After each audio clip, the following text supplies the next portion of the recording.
तुम्हें थप्पड़ नहीं मारना चाहिए था, तुम ही थी जिसने प्यार का मजाक करके मुझे ये एहसास दिलाया कि मैं गलत सोच रखता हूँ। तो जब सब कुछ तुमने ही किया है तो सजा मैं क्यों दूं खुद को। भाड़ में जाओ। कियान ने अपने आप को ठीक किया और वापस आकर अपनी पोजीशन ली। यहाँ दूसरी तरफ शेखावत मेंशन में अभिमन्यु एक सोफे पर बैठा था और अभी और सांची दूसरे सोफे पर बैठे थे। अभिमन्यु दोनों को घूर रहा था। अभी तो अपनी नजरें झुकाए बैठा था डर के मारे, पर सांची वो अभिमन्यु को सामने वैसे ही गुस्से से घूर रही थी। और आर्यन, भूमि और आरुमि तीनों खड़े उन तीनों को देख रहे थे। भूमि ने अब थक कर कहा, जब से आए हो तीनों ऐसे ही एक दूसरे को घूरे जा रहे हो, हुआ क्या है, बोलो भी। अभिमन्यु ने उसकी बात सुन अब खड़े होते हुए कहा, पूछिए इन दोनों से, क्या किया है इन दोनों ने।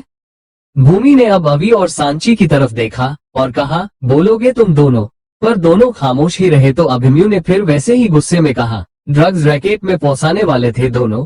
वो तो अच्छा हुआ कि लास्ट में कबूल कर लिया कि ये दोनों मजाक कर रहे थे, वरना सीधा जेल जाता मैं।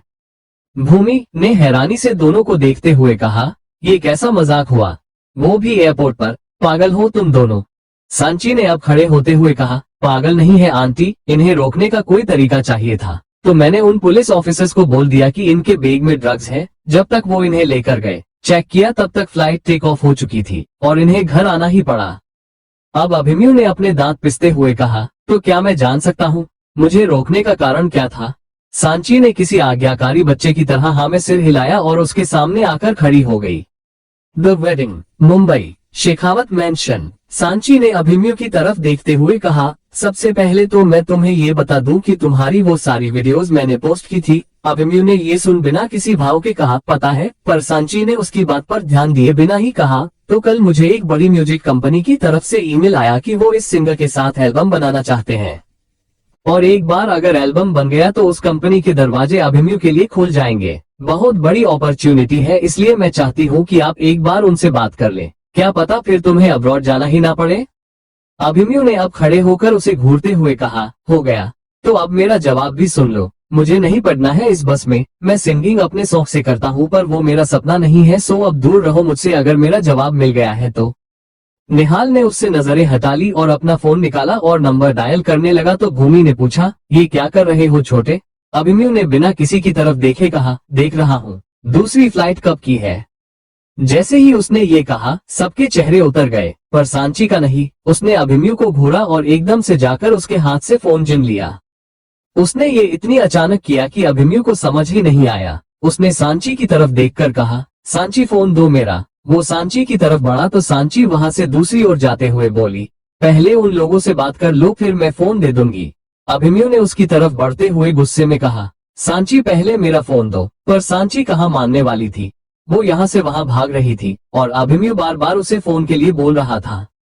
एक पल को जब वो सांची के करीब पहुंच गया तो सांची ने वो फोन अभी की तरफ फेंका। अभिमन्यु अभी की तरफ बढ़ा तो उसने फोन फिर से सांची की तरफ फेंका। सांची फोन को लेकर दौड़ते हुए बोली, अरे इतना क्या खास है इस फोन में, गर्लफ्रेंड का नंबर है क्या, बात कर लो ना एक बार उनसे, फिर दे दूंगी आपका फोन। वैसे भी मैं क्या ही करूंगी आपकी गर्लफ्रेंड के नंबर का। और अब अभिमन्यु ने चिल्ला कर कहा, सांची मेरा फोन दो पहले, फिर मैं किसी से भी बिता करूंगा, वरना भूल जाओ कि मैं यहाँ 2 मिनट भी रुकने वाला हूँ। सांची अब जल्दी से भागकर उसके पास आई और उसका फोन आगे करते हुए कहा, नहीं नहीं, चलिए बात कीजिए। अभिमन्यु ने उसके हाथ से फोन लिया और फिर सांची ने उसे कॉल करके अपना फोन अभिमन्यु की तरफ बढ़ा दिया। बेचारा अभिमन्यु, उसने पहले सांची को घूरा और फिर बेमन से उसके हाथ से फोन लेकर वहां से चला गया।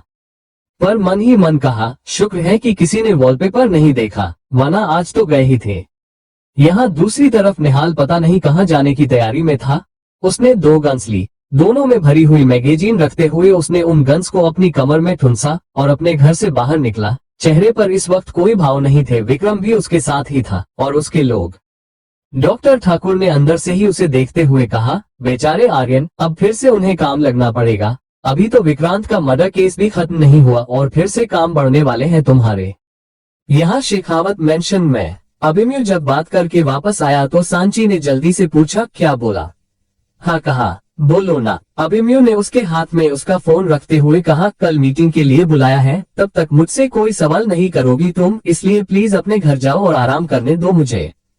वो वहां से अपने कमरे में चला गया। उसे जाता देख सब एक दूसरे को देखने लगे और उसके जाते ही अवी और सांची ने एक दूसरे को गले लगा लिया और खुशी से चिल्लाने लगे।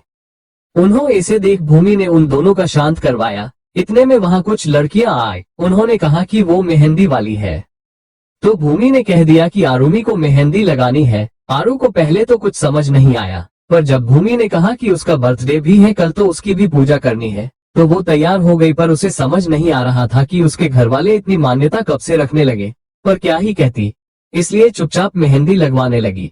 सांची भी वही थी, वो भी मेहंदी लगवाने लगी। फिर भूमि ने भी लगवाए। यहाँ आर्यन बस खामोश था। वो आरुमि को जरा भी शक नहीं होने देना चाहता था कि वो क्या करने वाला है। ये अगला दिन था। शेखावत मैंशन को अंदर से गेंद के रंगीन फूलों से सजाया गया था। ऊपर आरुमि को सजाया जाता रहा था और उसे बहुत गुस्सा आ रहा था। उसने चिढ़ते हुए कहा, ये क्या कर रहे हैं आप सब? मुझे लग रहा है जैसे मेरी शादी हो रही हो। ऐसे दुल्हन की तरह क्यों सजाया जा रहा है मुझे? भूमि ने उसे शांत कराते हुए कहा, पहले चुपचाप तैयार हो जाओ, नीचे चलकर सब पता चल जाएगा। उसके बाद आरुमि कुछ नहीं बोली, बस चुपचाप तैयार हो गई। कुछ देर बाद आर्यन वहां आया। उसने आरुमि को देखा तो वो रेडी थी। सुर्ख लाल जोड़े में दुल्हन बनी आरुमि बेहद खूबसूरत लग रही थी। आर्यन की आंखें भीग गई। उसने आरुमि को गले लगाया और मन ही मन बोला, माफ करना मेरी बच्ची, पर यही तुम्हारे लिए सही है।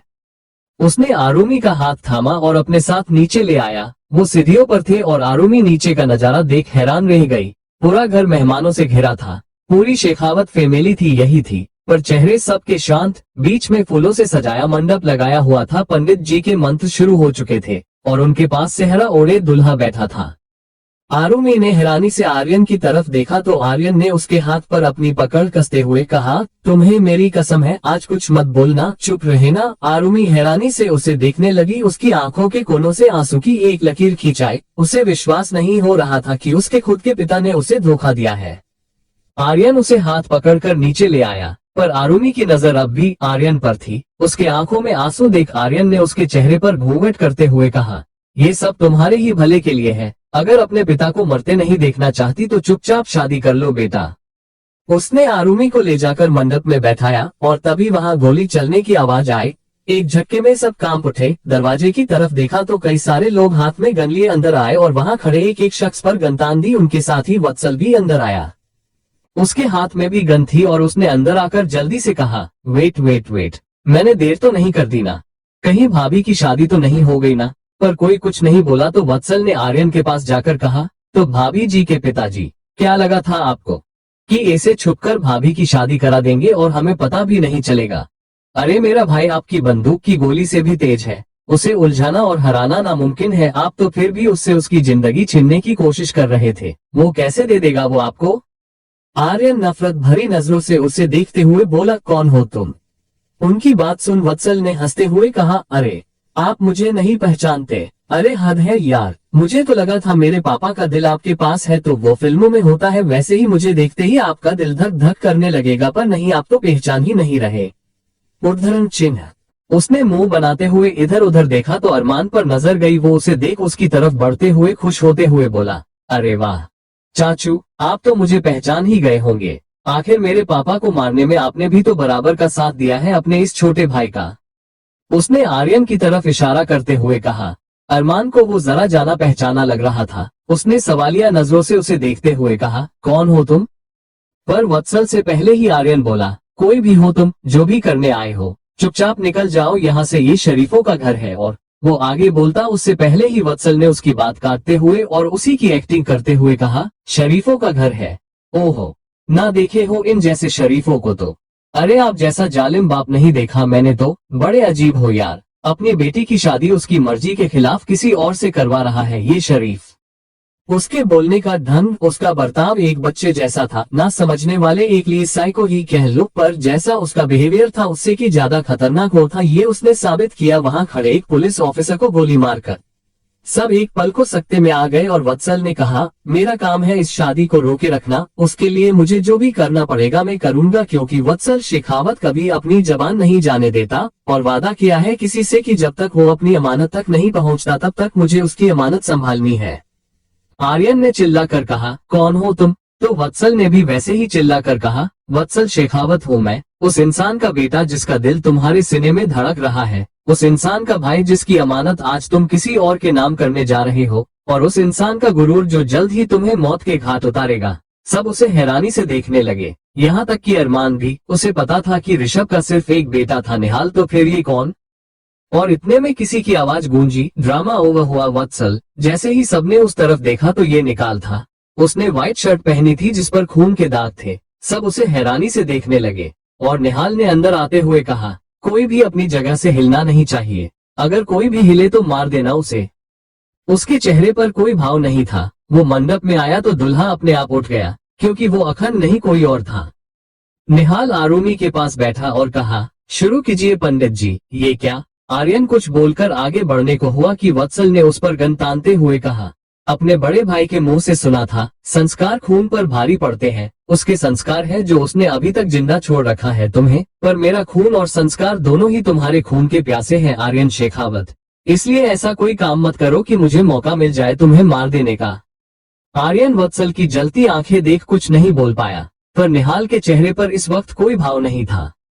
वो होकर भी वो कहीं और था। धीरे धीरे सारी रस्में हुई। जब पंडित जी ने कन्यादान के लिए कहा तब भी निहाल ने नजरें उठाकर नहीं देखा।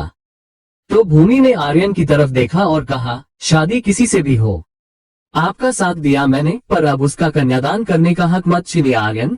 वो मंडप की तरफ बढ़ गई तो वत्सल ने गन से ही उसे आगे जाने का इशारा किया। दोनों गए, आरुमी का कन्यादान किया और फिर बाकी की रस्में हुई। मंगलसूत्र पहनाया गया, सिंदूर दान की रस्म हुई, फेरे लिए गए और आखिर में पंडित जी ने जब कहा विवाह संपन्न हुआ, तब सबके चेहरे पर स्माइल आ गई। पर कुछ लोगों को छोड़कर, जो थे आर्यन, निहाल और आरुमी, उन तीनों के अलावा सब मुस्कुरा उठे थे। Chapter 274 untitled chapter Mumbai. Pandit ji ने बड़ों का आशीर्वाद लेने को कहा तो दोनों खड़े हुए। आरुमी के चेहरे पर तो अब भी घूंघट था। उन्होंने चुपचाप आशीर्वाद लिया और फिर निहाल ने सबके सामने हाथ जोड़ते हुए कहा, अब से आपकी बेटी आरुमी आर्यन शेखावत निर्भय ऋषभ शेखावत की हुई। जैसे ही सबने सुना हैरान थे। निहाल ने वत्सल की तरफ देखा तो उसने आंखों से ही सबको इशारा करके वहां से जाने को कहा। उनके सारे आदमी वहां से बाहर निकल गए तो निहाल ने भी बाहर निकलते हुए कहा, अब अगर अपनी बेटी को विधवा करना चाहे तो ये आपकी मर्जी है।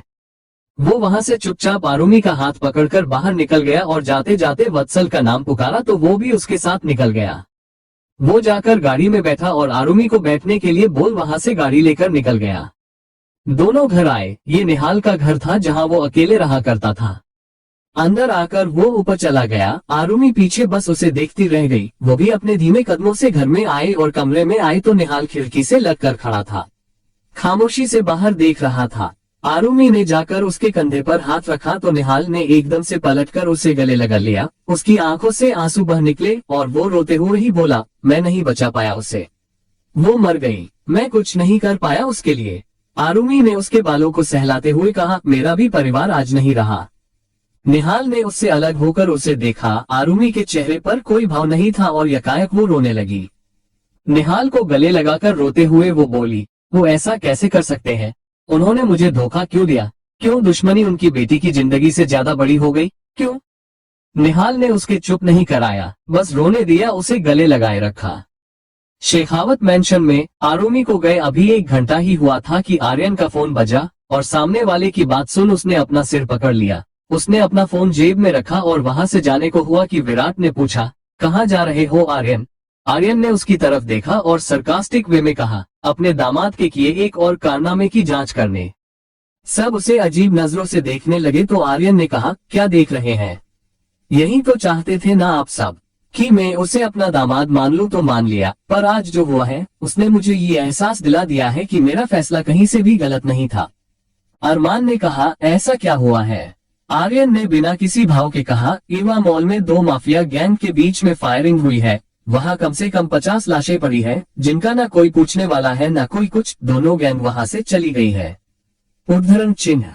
जैसे ही सबने ये सुना अवाक रह गए और अब आर्यन ने अभय की तरफ देखते हुए कहा, आज उस लड़ाई में निर्भय की असली पत्नी मारी गई, जिसे निहाल अपनी बाहें मानता है, और आज जो हुआ उसके बाद हर वक्त ये डर रहेगा कि मेरी बेटी के साथ भी वही ना हो। आपको लगता है कि मैं निहाल का दुश्मन हूँ, पर ये सच नहीं है। आप भी जानते हैं कि मैं बस आरुमी से दूर रख रहा था उसे। उसने अपने साथ साथ उसकी जान भी खतरे में डाल दी है। चलो अगर वो बचा भी लेता है इतना भरोसा है कि आरुमी को कुछ नहीं होने देगा वो, पर अगर इन सब में कल को उसे कुछ हो गया तो। आरुमी ने एक बार खो कर पाया है उसे, अब अगर ऐसा कुछ हुआ तो मर जाएगी मेरी बच्ची। बस इन्हीं सबसे दूर रखना चाहता था ना, अपनी बेटी की परवाह कर रहा था ना। एक पिता होने के नाते क्या गलत कर रहा था। उसे मारा गया एक थप्पड़ उसकी लाश को अपने हाथों में लेने से ज्यादा आसान काम लगा मुझे। उसे विधवा होते देखने से ज्यादा किसी अनजान से शादी करा देना सही लगा मुझे। तो क्या गलत किया? वो प्यार करता है इसलिए वो सही, पर मेरे प्यार का क्या? 4 साल बिना माँ के पाला है मैंने अपनी बच्ची को अपने सीने से लगाकर, बिना उसकी जुबान के उसके शब्द समझे हैं मैंने। कैसे उसे जानते बुझते खतरे में जाने देता? पर नहीं, पिता हूं ना, इसलिए गलत हूँ। पिता अक्सर बच्चों को गलत ही लगते हैं। उनका मारा थप्पड़ दिखता है पर उसके पीछे उनकी फिक्र नहीं, उनकी डांट सुनाई देती है पर उसके पीछे उनकी परवाह नहीं। क्योंकि पिता सख्त है तो वो प्यार नहीं कर सकता। पर देखिए ना, खुद जा रहा हूँ मैं। दुआ करूंगा कि एक भी सबूत ना मिले निहाल के खिलाफ, वरना सच में मैं अपनी बेटी को भी खो दूंगा। आर्यन की आवाज भीगी लग रही थी और वो वहां से चला गया। उसके पीछे करण, विराट और कियान भी चले गए, क्योंकि वो सब भी पुलिस में ही है। अरमान ने तो निहाल की जब खबर मिली थी तभी जॉब छोड़ दी थी। उनके जाने के बाद एक एक कर सारे मेहमान भी चले गए। अब वहाँ सिर्फ घर घर के लोग थे। भूमि खुद परेशान सी बैठी थी। निहाल आरुमी को लेकर तो गया था पर अब पल पल उसकी फिक्र बढ़ रही थी।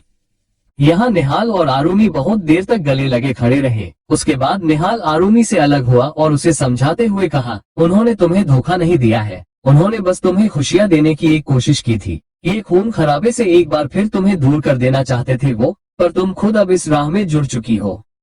आरुमी ने निहाल की बात को कोई जवाब नहीं दिया। फिलहाल वो जिस तरह के हालात से गुजर रही थी उसमें उसके लिए आर्यन गलत था। वो नाराज थी आर्यन से। वो चुपचाप जाकर बेड पर बैठ गई। हाँ, उसकी आंखों में चेहरे पर उदासी दिख रही थी। निहाल उसके करीब आया और उसके चेहरे को अपने हाथों में थामते हुए कहा, आरुमी निहाल शेखावत नहीं हो तुम, आरुमी निर्भय शेखावत हो, और चाचू बस तुम्हें निर्भय से बचा रहे हैं। निहाल से तो उन्हें भी प्यार है। आरुमी अब भी चुपचाप थी। वो अपना चेहरा फेरने को हुई कि निहाल ने उसका चेहरा वापस अपनी ओर मोड़ा। आरुमी के चेहरे पर इस वक्त खामोशी थी जो निहाल को बर्दाश्त नहीं हो रही थी। उसने सारी बातें एक तरफ रखी और उसका मूड ठीक करने की नियत से कहा, ठीक है भूल जाओ सब, फिलहाल तो मुझे देखो। आरुमी ने उसकी तरफ देखा तो वो बोला, शादी हुई है आज हमारी, शाम हो चुकी है, रेडी हो जाओ, तुम्हारे लिए सामान आ चुका है। आरुमी ने उसे सवालिया नजरों से देखा। इतने में किसी ने दरवाजा बजाया। दोनों ने उस तरफ देखा तो ये शिवानी और विक्रम थे। निहाल ने दोनों को अंदर आने का इशारा किया। निहाल ने दोनों से मिलवाते हुए कहा, आरू ये शिवानी है और विक्रम को तो तुम जानती ही हो। आरुमी बस फीकी सी मुस्कान लिए दोनों से मिली। उसका दिल इस वक्त कुछ करने का नहीं था। शिवानी ने उसे ऐसे देखा। निहाल ने उसे इशारा किया तो उसने हाँ में सिर हिलाया और बोली, अच्छा निर्भय भाई, अब आप जाए और मेरे वाले को भी लेकर जाए, मैं भाभी को रेडी करती हूँ। उसकी बात सुन विक्रम ने उसे घूरते हुए कहा, शिवानी सकल तेरी जैसे नानी, क्यों मेरे पीछे बर्बाद कर रही है अपनी जवानी, फिर दूंगा मैं तेरे अरमानों पर पानी। शिवानी ने उसे घूर कर देखा तो विक्रम वहां से चला गया और उसके पीछे निहाल भी नीचे चला आया। दोनों बैठे ही थे कि विक्रम का फोन बजा। उसने फोन उठाया, बात की, फिर फोन रखते हुए कहा, वहां पुलिस पहुंच चुकी है पर हमारी गैंग का कोई भी बंदा नहीं है वहां। निहाल ने एक गहरी सांस ली और फिर कहा, जाओ अभी के अभी ऑफिस जाओ और लाइव टेलीकास्ट शुरू करो, कोई भी प्रॉब्लम नहीं होनी चाहिए। सुना? विक्रम ने हाँ में सिर हिलाया और वहां से चला गया। कुछ देर बाद जब शिवानी नीचे आए तो निहाल अपनी जगह से खड़ा हो गया। शिवानी ने वहां विक्रम को ना देखकर पूछा, वो कहाँ गया? निहाल ने अब हंसकर कहा, तोता तो उड़ गया, तुझे कौवा छोड़ देगा। ये बोल वो उसे चिढ़ा रहा था। शिवानी मुंह बनाते हुए दूसरी गाड़ी में बाड़ी चली गई।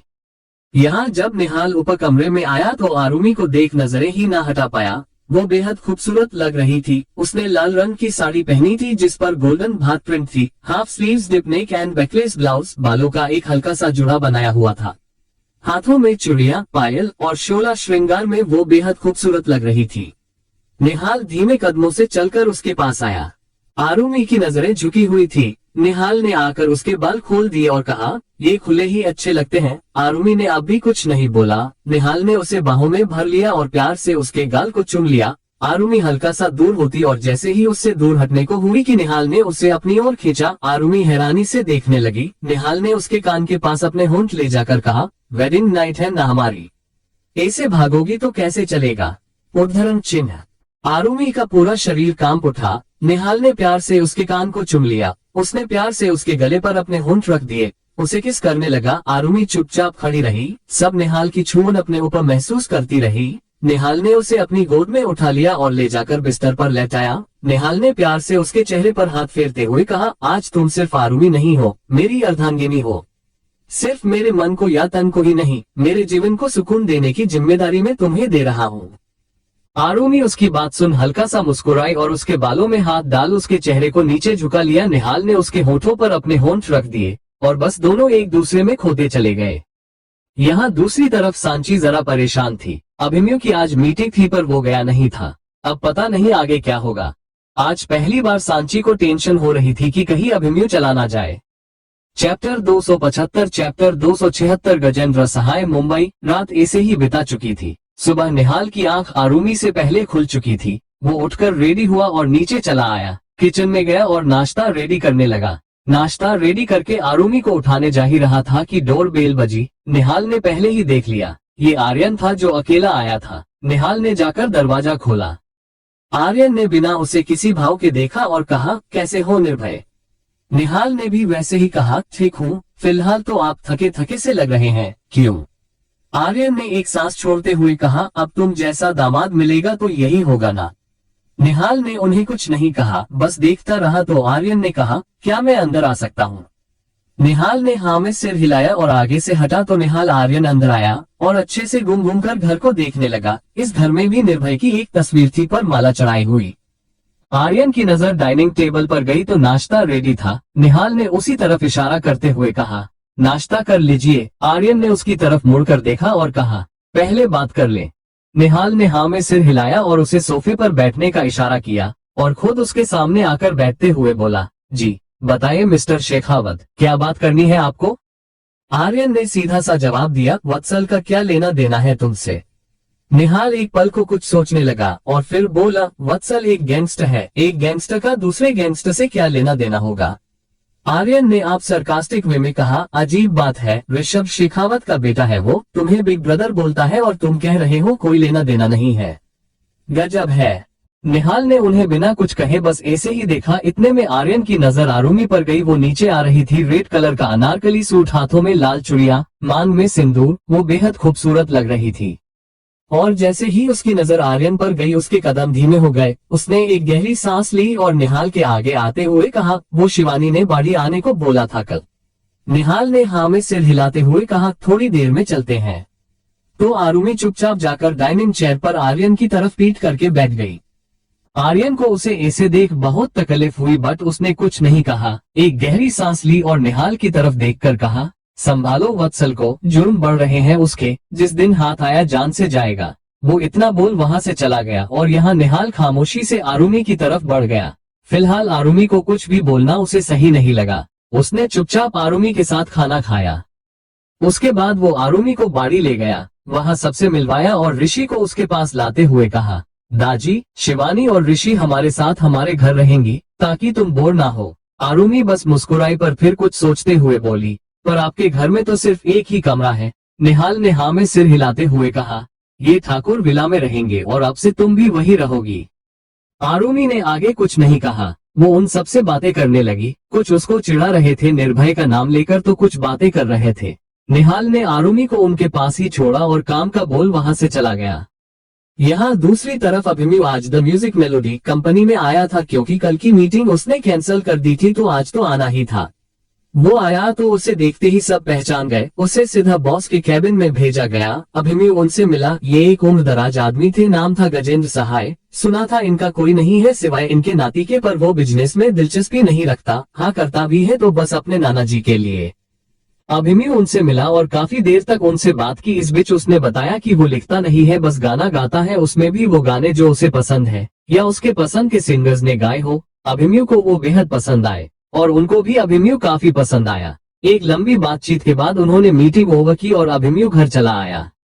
यहाँ दूसरी तरफ दिलवाले कैफे में निहाल और वत्सल दोनों आमने सामने बैठे थे। निहाल के हाथ में कॉफी थी और उसका सिप लेते हुए वो वत्सल की बातें सुन रहा था। पता नहीं क्यों पर आज उसे वत्सल पर बड़ा प्यार आ रहा था। वो कॉफी पीते हुए आराम से उसकी बातें सुन रहा था और वत्सल ने उसे ऐसे देख चिढ़ते हुए कहा, कमाल है, मैं यहाँ तुम्हें कुछ बता रहा हूँ और तुम आराम से कॉफी पीते जा रहे हो। निहाल ने अब कॉफी का कप टेबल पर रखा और जम्हाई लेते हुए कहा, अच्छा लग रहा है। उसकी बात सुन वत्सल ने अपनी कुर्सी पर टेक लगाकर बैठते हुए सरकास्टिक वे में कहा, हाँ हाँ, और तब और अच्छा लगेगा जब वो आरबी तुम्हें मार देगा। उसने एकदम से गुस्से में कहा, हद करते हो, यहाँ मैं इतनी इम्पोर्टेंट बात बता रहा हूँ, आरबी का प्लेन बता रहा हूँ और तुम हो कि कोई टेंशन ही नहीं है। यार बिग ब्रदर, अब तुम मुझे परेशान कर रहे हो। उसे ऐसे देख निहाल ने हंसते हुए कहा, बस कर मेरे बाप, अब शांत हो जाओ और चुपचाप सुनो। वत्सल वापस सीधा बैठा तो निहाल ने बोलना शुरू किया और वत्सल उसकी सारी बातें ध्यान से सुनने लगा। उसने सब सुनने के बाद कहा, प्लेन अच्छा है, पर अगर छोटी सी भी गलती हुई तो मर जाओगे। निहाल ने मुस्कुरा कर कहा, तुम हो ना, मुझे क्या होगा। वो अपनी जगह से उठा, वत्सल के बालों में हाथ फेर उन्हें बिगाड़ दिया और वहां से चला गया। बेचारा वत्सल उसे देखता रह गया। यहाँ पुलिस स्टेशन में कियान एक केस की फाइल पढ़ रहा था और फोन बजा। जब फोन उठाया तो ये धनराज विला से कॉल थी। उनके एक नौकर ने कॉल किया था। उनका कहना था कि संयुक्ता के कमरे के दरवाजे से खून आ रहा है, पर दरवाजा बंद है। वो घर में अकेले हैं, दरवाजा खोल नहीं पा रहे। मिस्टर धनराज दूसरे शहर गए हुए हैं। जैसे ही कियान ने ये सुना, उसके पैरों तले जमीन ही खिसक गई जैसे। वो तुरंत अपनी जगह से खड़ा हो गया और बाहर निकल गया। Chapter 277 coconut coco, Mumbai, Dhanraj villa. Kiyan यहाँ पहुंचा तो देखा सिर्फ एक नौकर था जो संयुक्ता के कमरे के बाहर खड़ा अब भी जोर जोर से दरवाजा खटखटा रहा था। कियान ने वहां आ जाकर देखा तो दरवाजे के नीचे से खून बाहर आ रहा था। ये देखकर ही कियान का दिमाग घुमा। उसने बिना वक्त गंवाए दरवाजा तोड़ना जरूरी समझा। जब दरवाजा तोड़ा और कमरे में आए तो देखा दरवाजे के पास ही संयुक्ता बेहोश पड़ी थी और पैर की नस कटी हुई थी जिससे इतना खून बह रहा था। कियान को कुछ समझ नहीं आया, पर फिलहाल उसकी कुछ सोचने की हालत तो थी ही नहीं। उसने तुरंत संयुक्ता को गोद में उठाया और उसे लेकर बाहर निकल गया। उसे गाड़ी में बैठाया और हॉस्पिटल पहुंचे। डॉक्टर ने तुरंत उसका इलाज शुरू किया। कियान तब तक वहीं था। वो सोच रहा था, अगर कोई सुसाइड करना भी चाहे तो हाथ की नस काटेगा, ना कि पैर की। इनफैक्ट ज्यादातर लोगों को मालूम ही नहीं होता कि पैर में नस की सही जगह कहाँ है। पर संयुक्ता तो मेडिकल स्टूडेंट है, फिर भी वो पैर की नस क्यों काटेगी? हाथ की भी तो काट सकती थी। सबसे बड़ी बात, वो सुसाइड करेगी क्यों? हमेशा तो खुश रहती है, हल्ला मचाए हुए। तो ये जरूर इसके पीछे कोई और वजह है। इसे जैसे दिखाया जा रहा है या जो दिख रहा है उससे अलग कोई बात है। पर अब इन हालातों के जवाब तो दो ही लोग दे सकते हैं। कियान ने अपना फोन निकाला और तावड़े को कॉल मिला दी। जैसे ही सामने से उसने फोन उठाया, कियान ने कहा, मिस्टर धनराज को कॉल करो, बताओ उन्हें कि उनकी बेटी हॉस्पिटल में है और उसने सुसाइड की कोशिश की है। पुलिस उनसे कुछ सवाल जवाब करना चाहती है। तावड़े ने तुरंत हाँ कहा और कॉल कट कर दी। यहाँ डॉक्टर बाहर आए तो उन्होंने कहा, वो ठीक है, खतरे से बाहर है, खून काफी बह चुका है, बट हमने संभाल लिया है। बट अब वो कुछ टाइम तक चल नहीं पाएंगी सर। कियान ने अपनी आईब्रो को रब करते हुए कहा, कितने टाइम तक?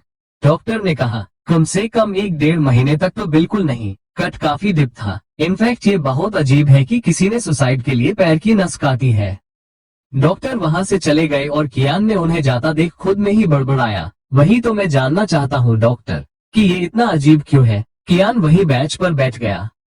यहाँ दूसरी तरफ ये एक बंगलो था। बहुत से लोग काले कपड़े पहने यहाँ खड़े थे और यही आमने सामने 2 सोफों पर एक तरफ वत्सल और दूसरी तरफ कोई और बैठा था। उसकी उम्र काफी ज्यादा लग रही थी। उसने वत्सल की तरफ अपने हाथ में पकड़ा शराब का ग्लास करते हुए कहा, हमारा काम किया? वत्सल ने आराम से हाँ में सिर हिलाते हुए कहा, बिल्कुल, और बखूबी किया है। उस इंसान को लगता है कि मैं सब भूल कर उसे अपना भाई मान चुका हूँ, बट ये कभी नहीं हो सकता। मैं कभी नहीं भूल सकता कि उसने मेरे पापा का हॉट उन्हीं के कातिल को दे दिया और उन्हीं के साथ एक परिवार की तरह रहता है। मैं कभी माफ नहीं कर सकता उसे। इनफैक्ट मेरे पापा की मौत का जिम्मेदार जितना आर्यन शेखावत है उतना ही वो भी है। भले वो मुझे कोई भी मानता हो, पर मैं उसे कुछ नहीं मानता। उस आदमी ने जाम अपने होठों से लगाते हुए कहा, वो तो कल आ रहा है वो। वत्सल ने हाँ में सिर हिलाया तो उसने फिर कहा, हम बहुत नुकसान हुआ है उसकी वजह से मेरा, पर अब ये पहली और आखिरी बार होगा जब मैं उससे मिलूंगा, उसके बात करूंगा और उसके बारे में सोचूंगा। वत्सल ने हाँ में सिर हिलाया और कहा, चलिए फिर मिलते हैं कल हमारे एक दुश्मन को खत्म करने के लिए। वत्सल ने सिर हिलाया और वहां से निकल गया। अपनी गाड़ी में आकर बैठा और मन ही मन सोचने लगा, ना मुझे तुमसे कोई मतलब है, ना ही तुम्हारे इरादों से। मुझे अच्छे से पता है मुझे क्या करना है। उसने गाड़ी स्टार्ट की और सबसे घर वापस जाने को कहा। उसे अकेले में वक्त बिताना था। वो वहां से निकल गया और एक पार्क के पास आकर गाड़ी रोकी। गाड़ी में बैठे वत्सल गहरी सोच में था। कल बहुत बड़ा फैसला लेना था उसे, या तो वो सब कुछ खत्म कर सकता था या फिर सब ठीक। इतने में वो अपनी सोच से बाहर आया जब किसी ने उसकी गाड़ी के कांच पर हाथ रखा। वत्सल ने देखा तो ये एक लड़की का हाथ था। वो शायद गाड़ी के सामने बैठ गई थी या गिर गई थी, वत्सल को भी नहीं पता। वत्सल ऐसे ही अंदर बैठा देखता रहा और वो लड़की धीरे धीरे खड़ी हुई। वत्सल ने जैसे ही उस लड़की को देखा उसकी आंखें हैरानी से बड़ी हो गई। उसके मुंह से अनायास ही निकला, सांझ। वो एकदम से गाड़ी से बाहर आया। जैसे ही सांझ ने उसे देखा उसे 2 मिनट नहीं लगी ये पहचानते कि ये वही इंसान है जो आरुमि की शादी में कल गन लेकर अपने लोगों को लेकर खड़ा था। वो 2 कदम पीछे हटते हुए बोली, सॉरी। में वो बोलती बोलती रुक गई तो वत्सल ने उसे सवालिया नजरों से देखा। वो गाड़ी के नीचे कुछ देख रही थी। वत्सल ने भी उस तरफ देखा तो ये एक छोटा सा पप्पी था, एक प्यारा सा कुत्ते का बच्चा। वो गाड़ी के नीचे बैठा था और शायद चोट भी लगी थी। वत्सल ने झुककर उसे निकाला और प्यार से उसके माथे को सिलाते हुए सांझ से पूछा, तुम्हारा है? सांझ ने बस ना में सिर हिला दिया और फिर धीरे से बोली, उसे चोट लगी है। वत्सल ने भी देखा उस पप्पी के पैर में चोट लगी थी। उसने उसके पैर को टच किया तो वो बोलने लगा। वत्सल ने जल्दी से अपना हाथ हटाया और उस पप्पी को गाड़ी के अंदर बैठाया और खुद भी अंदर बैठने को हुआ कि सांझ ने जल्दी से उसकी तरफ कदम बढ़ाया तो वत्सल ने उसे देखा और अपनी आईब्रो को चुकाते हुए पूछा। सांझ ने अपनी उंगली से उस पप्पी की तरफ इशारा करते हुए कहा, कहाँ ले जा रहे हैं आप इसे? वत्सल ने एक बार उस पप्पी की तरफ देखा और फिर कहा, तुम्हारा है नहीं तो उसे हॉस्पिटल लेकर जा रहा हूँ, चाहो तो तुम भी चलो। सांझ ने एकदम से उसे देखा। हाँ, वो उसके जवाब का इंतजार कर रहा था और अब सांझ को लगा जैसे अगर उसने मना किया तो वत्सल कहीं उसे भी ना उठा दे, जैसे उस पुलिस ऑफिसर को मारा था। उसने जल्दी से हाँ में सिर हिलाया तो वत्सल ने उसे दूसरी तरफ बैठने का इशारा किया।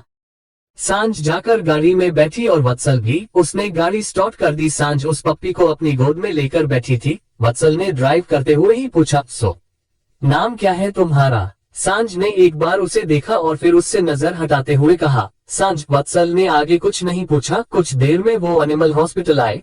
वहां भी सांझ उसके साथ गई। दोनों ने उस पप्पी को डॉक्टर को दिखाया। डॉक्टर उसे प्यार से सहलाते हुए बोले, हम क्या नाम है आपके पेट का? वत्सल और सांझ दोनों ने एक दूसरे को देखा। कहाँ पता था कुछ। और अचानक वत्सल बोला, कोकोनट। दोनों ने उसे अजीब नजरों से देखा तो वत्सल जल्दी से बोला, आई मीन कोको। कोको नाम है इसका। डॉक्टर ने हाँ में सिर हिलाया। फिर कोको को अच्छे से चेक किया, उसका इलाज किया, चोट पर पट्टी बांधी और फिर उसे वत्सल को देते हुए कहा, वो ठीक है, बस पैर की हड्डी जरा मुड़ गई है, इसको थोड़े टाइम चलने मत देना, अच्छे से दूध और पेडिग्री देना और 2 बार इंजेक्शन दिलवाने ले आना। वत्सल ने हाँ में सिर हिलाया और फिर दोनों वहां से चले आए। वहीं मेडिकल से कोको के लिए पेडिग्री लिया और फिर वापस निकल गए। सांझ ने कोको के सिर पर हाथ फेरते हुए वत्सल की तरफ देखा। उसका पूरा ध्यान ड्राइविंग पर था। सांझ ने धीरे से कहा, एक बात पूछूं? वत्सल ने उसकी तरफ देखा। सांझ एकदम से सकपका गई तो वत्सल ने फिर ड्राइविंग पर ध्यान देते हुए कहा, पूछो। तो सांझ ने कहा, आपने इसका नाम कोको क्यों बताया? उद्धरण चिन्ह। वत्सल को अब हंसी आ गई। वो हल्का सा हंस दिया और फिर बोला, वो एक्चुअली ये कोकोनट की तरह है ना, आधा ब्राउन आधा व्हाइट, इसलिए कोकोनट सुझा, पर कोकोनट थोड़ा अजीब है इसलिए छोटा सा कोको। वत्सल की बात सुन सांझ ने भी अब ध्यान से कोको को देखा तो वो पूरा व्हाइट था और उसके कान के आसपास से और चारों पैरे के छोर ब्राउन थे, आंखें ब्लू थी और सच में वो बहुत प्यारा था। सांझ ने उसके बालों में हाथ फेरते हुए पूछा, आप इसे अपने साथ लेकर जाएंगे? उद्धरण चिन्ह। वत्सल ने हाँ में सिर हिलाया और बोला, हम, पर तुम अगर चाहो तो आ सकती हो इससे मिलने। सांझ उसकी बात सुन खुश हुई पर डर भी गई। वो वत्सल के घर। वत्सल एक गैंगस्टर है, गुंडा है। यहाँ दूसरी तरफ अभिमन्यु घर आया तो सोचा आराम करेगा, पर नहीं, सांची यही थी और उसके आने का ही इंतजार कर रही थी। उसके आते ही उसने सवाल शुरू कर दिए। Chapter 278 transfer Mumbai Shekhawat mention. Abhimanyu के घर के कदम रखते ही सांची ने आकर उसके दोनों हाथ पकड़ लिए और बेसब्री से कई सवाल एक साथ उस पर गाते हुए बोली, आ गए आप? क्या कहा उन्होंने? कैसी रही मीटिंग? उन्हें पसंद आई आपकी आवाज? आपने गाना गाकर तो सुनाया होगा ना? अरे बोलिए ना, चुप क्यों है? क्या कहा उन्होंने? एल्बम बनेगी ना? सब सांची को ऐसे देख रहे थे और अभिमन्यु कभी अपने हाथों को देखता जो उसके हाथों में थे तो कभी उसके चेहरे को देखता। अभिमन्यु की मीटिंग को लेकर अभिमन्यु और उसके घर वालों से ज्यादा फिक्रमंद वो थी। उसे ऐसे देख अभिमन्यु ने उससे हाथ छुड़ाते हुए कहा, अरे एल्बम अगर बनेगी भी तो मेरे साथ बनेगी, तुम्हें थोड़ी ना लेना है। और एक बात, इतने सवाल, इंसान हूँ मशीन नहीं, रुको जरा, बैठने दो। वो जाकर सोफे पर बैठा तो भूमि और अभी भी उसके पास चले आए। आर्यन शायद कमरे में था। सांची ने अब कहा, बैठ गए। अब बताओ। अभिमन्यु ने उसकी बात सुन पहले उसे घूर कर देखा और फिर वैसे ही कहा, बात कर ली है, सब ठीक है, और वैसे भी हाँ मुझे बोलना था, उन्हें नहीं, और मैंने भी हाँ बोल दिया है। उसकी बात सुन सांची ने और अभी ने एक बार फिर एक दूसरे को गले लगा लिया और खुशी से चिल्लाने लगे। तो अभिमन्यु ने कहा, बस करो दोनों, क्या शोर मचाया है, ऐसे कौन खुशी जताता है। अभी और सांची दोनों चुप होकर उसे देखने लगे और अचानक न जाने सांची को क्या सूझा, उसने जल्दी से अभी के कान में कुछ कहा तो अभी की भी आंखें चमक उठी। उसने जल्दी से हाँ कहा और अपना फोन निकालकर द हीरो के नाम से जो आईडी थी उसे ओपन किया और अभिमन्यु की आवाज में ही एक गाना लगा दिया। अभी ने उन दोनों को सवालिया नजरों से देखा तो सांची ने जल्दी से जाकर उसका हाथ खींच उसे अपने साथ खड़े करते हुए कहा, खुशी में चिल्लाए या ना चिल्लाए, डांस तो कर ही सकते हैं ना। उसने अभिमन्यु का हाथ पकड़ा और खुशी से उसके साथ डांस करने लगी और अभिमन्यु को भी जबरदस्ती स्टेप्स करवाने लगी। इस बीच अभी ने अपना वीडियो कैमरा ऑन करके साइड में रख दिया जिसमें ये सारे खुशी के पल कैद हो रहे थे। फिर अभी भी आकर भूमि के साथ डांस करने लगा। गाना अभी की आवाज में था तो और ज्यादा खुशी हो रही थी। छूने से तेरे हाँ तेरे फीकी रितों को पंख लगे, तेरी दिशा में क्यों चलने से मेरे पैरों को पंख लगे, रहा ना मेरे काम का जग सारा, हाँ बस तेरे नाम से ही गुजारा, उलझ के यूं ना सुलझ में सकूं जुबानियां, तेरी झूठी भी सच लगा। अभिमन्यु पहले तो आनाकानी कर रहा था पर फिर वो माहौल ऐसा खुशी में ढला कि सांची के साथ कब वो अपनी मर्जी से खुशी में झूमने लगा कि उसे भी पता नहीं चला। सांची तो खुद खुश थी। उसने एकदम से भूमि को अभिमन्यु के आगे कर दिया और खुद अभी के साथ डांस करने लगी। अभिमन्यु भूमि को देख मुस्कुराया और अपनी मम्मा के साथ डांस करने लगा। तो मेरा कोई ना होके भी कुछ लागे, 3 अपना बना ले पिया, अपना बना ले पिया, अपना बना ले मुझे, अपना बना ले पिया, अपना बना ले पिया, अपना बना ले पिया, दिल के नगर में शहर तो बहा ले पिया।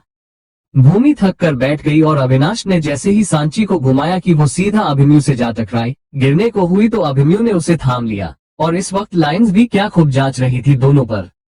सब कुछ मेरा चाहे नाम अपने लिखा ले, बदले में इतनी तो यारी निभा ले, जग की हिरासत से मुझको छुड़ाए, अपना बना ले, बस अपना बना ले, अपना बना ले, अपना बना ले। जैसे ही गाना खत्म हुआ दोनों होश में आए, दोनों अलग हुए एक दूसरे से और सांची ने जाकर उसे वीडियो को बंद किया और फिर देखते हुए बोली, सच में ये सब बहुत याद आएगा।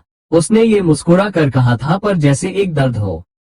अभिमन्यु ने उसके ऐसे एक्सप्रेशन देखकर और उसकी बात सुनकर मजाक उड़ाते हुए कहा, क्यों बेताल उतर रहा है क्या मेरी पीठ से। वो हंस दिया तो अभी ने कहा, ऐसा ही कुछ। अभिमन्यु ने उसकी तरफ सवालिया नजरों से देखा तो भूमि ने उसके कंधे पर हाथ रखते हुए कहा, सांची हैदराबाद जा रही है, उसके पापा का ट्रांसफर हुआ है। जैसे ही उसने ये सुना हैरान रह गया। उसने सबकी तरफ देखते हुए कहा, 1 मिनट, ये कब हुआ और किसी ने मुझे क्यों नहीं बताया। अभी ने उसे शांत कराते हुए कहा, चिल भाई, हमें खुद अभी पता चला है, आप मीटिंग में थे तब सांची ने बताया। अभिमन्यु ने अब सांची तरफ देखा और उसे घूरते हुए बोला, दिमाग खराब है, मैं जा रहा था, मैं मुझे रोककर अब खुद निकल रही हो, पागल लगता हूँ मैं। सांची ने नामे सिर हिलाया। वो कुछ बोलने को हुई कि अभिमन्यु ने फिर कहा, तुम कहीं नहीं जा रही हो, समझी, और तुम्हारे पापा का क्या दिमाग खराब है। अब जब तुम्हारी बढ़ती उम्र है, तुम्हें अपनों और दोस्तों की जरूरत है, वहाँ तुम्हें अनजान जगह और अनजान लोगों के बीच लेकर जा रहे हैं। उसने तो मैं बात करता हूँ। वो ये बोलते बोलते वहाँ से निकल गया और उसे जाते देख अभी ने सांची के कान के पास आकर कहा, कोई कह रहा था तेरे जाने की सबसे ज्यादा खुशी इन्हें होगी। सांची को याद आया ये उसने ही बोला था। उसने भी जाते हुए अभिमन्यु को देखते हुए कहा, मैंने सोचा नहीं था इन्हें अपनी पीठ पर बेताल लेकर घूमना इतना अच्छा लगता है। उन्हें ऐसे बात करते देख भूमि ने अभिमन्यु को देखते हुए कहा, छोटे रुक जाओ, रात हो गई है, सुबह बात कर लेना उनसे, वैसे भी उनको जाने में अभी वक्त है, रुको। वो अभिमन्यु के आगे आए भागकर तो अभिमन्यु रुक गया। भूमि ने उसे अंदर चलने को कहा और उसे वापस अंदर ले गई। आज सांची यही रुकने वाली थी। यहाँ दूसरी तरफ निहाल जब आरुमि को लेकर ठाकुर विला पहुँचे तो उन्होंने आरुमि का गृह प्रवेश कराया और कहा कि वो भी तो इस घर की बहू है। निहाल ने आरुमि के साथ ऋषि का भी प्रवेश करवाया क्योंकि वो भी तो अब उनके घर की लक्ष्मी थी, उस घर की बेटी थी। सब अंदर आए और डॉक्टर ठाकुर ने जब सबको देखा तो खुश होते हुए बोले, अब लग रहा है जैसे मेरा भी परिवार है। वो मुस्कुरा उठे। निहाल ने इतने सालों में आज उन्हें खुश देखा था।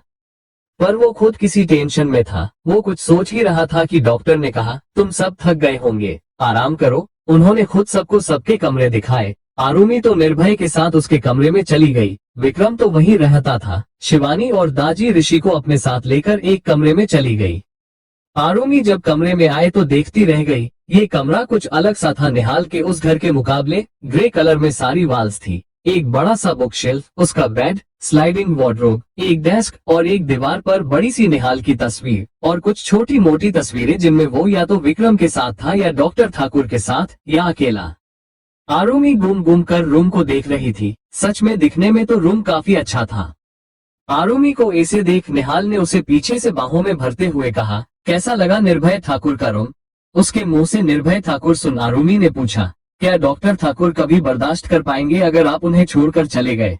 वो आपको अपने बेटे से भी ज्यादा मानते हैं। उनके बेटे के जाने के बाद आपने उन्हें एक पिता होने का एहसास दिलाया है। वो तो मर ही जाएंगे ना? निहाल ने उसके कंधे पर अपनी ठुड्डी रखते हुए कहा, और मैं उन्हें छोड़ के कहीं जा भी नहीं रहा। पता है आरुमी, ऐसा नहीं है कि मुझे शेखावत फैमिली की फिक्र नहीं है या वो मेरे अपने नहीं है, पर कल जब आध्या को खो दिया तो समझ आया।